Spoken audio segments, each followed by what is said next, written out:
പള്ളിക്കുദാസകാലം 2-ാം ബുധൻ.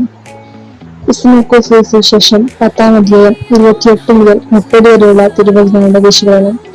ലോകത്തെ ഉപേക്ഷിക്കുക. മനുഷ്യൻ ശരീരവും ആത്മാവുമുള്ളവനാണ്. അതിനാൽ അവന് 2 പൗരത്വമുണ്ട്. ശരീരം നശ്വരമായ ഈ ലോകത്തിലെ നേട്ടങ്ങളെക്കുറിച്ച് മാത്രം ചിന്തിക്കുന്നു. എന്നാൽ ആത്മാവ് അനശ്വരമായ സ്വർഗത്തെക്കുറിച്ചും. നമ്മുടെ യഥാർത്ഥ പൗരത്വം സ്വർഗത്തിലാണ്. ഫിലിപ്പി 3:20. ദൈവമക്കൾക്കടുത്ത ജീവിതം എന്തെന്ന് കാണിക്കാനും മാധവ്യാത്മീയമാണ് പിതാവിന്റെ മടിയിൽ നിന്ന് യേശു ഭൂമിയിൽ വന്നത്. ദൈവത്തിന്റെ സമ്മാനത നിലനിർത്തേണ്ട കാര്യമായി പരിഗണിക്കാതെ ഭൂമിയിൽ വന്നവർ ലോകത്തിന്റെ വ്യാപാരങ്ങളിൽ വീണുപോകാതെ ദൈവഹിതത്തിന് വിധേയപ്പെട്ട് ജീവിച്ചു.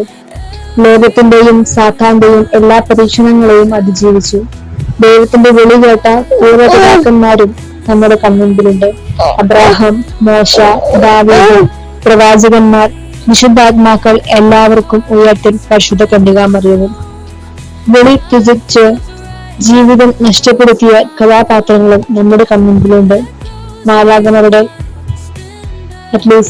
ലൂസിഫർ, അരുമശിഷ്യരിൽ യൂദാസ്, പ്രവാചകന്മാരിൽ യോന, രാജാക്കന്മാരിൽ ജസബേൽ, രാജ്ഞിയോടൊപ്പം ആഹാബ്. വിളി കേട്ട് ഈ ലോകത്തെ ഹനിച്ചവർക്ക് ഇവിടെ വെച്ച് ഗ്രാമിരിക്കുന്നിടത്ത് നിത്യജീവൻ ലഭിക്കും. ഇവിടെ മുൻപന്മാരായിരുന്നവർ പിമ്പന്മാരും, പിമ്പന്മാരായിരുന്നവർ മുൻപന്മാരുമാകും.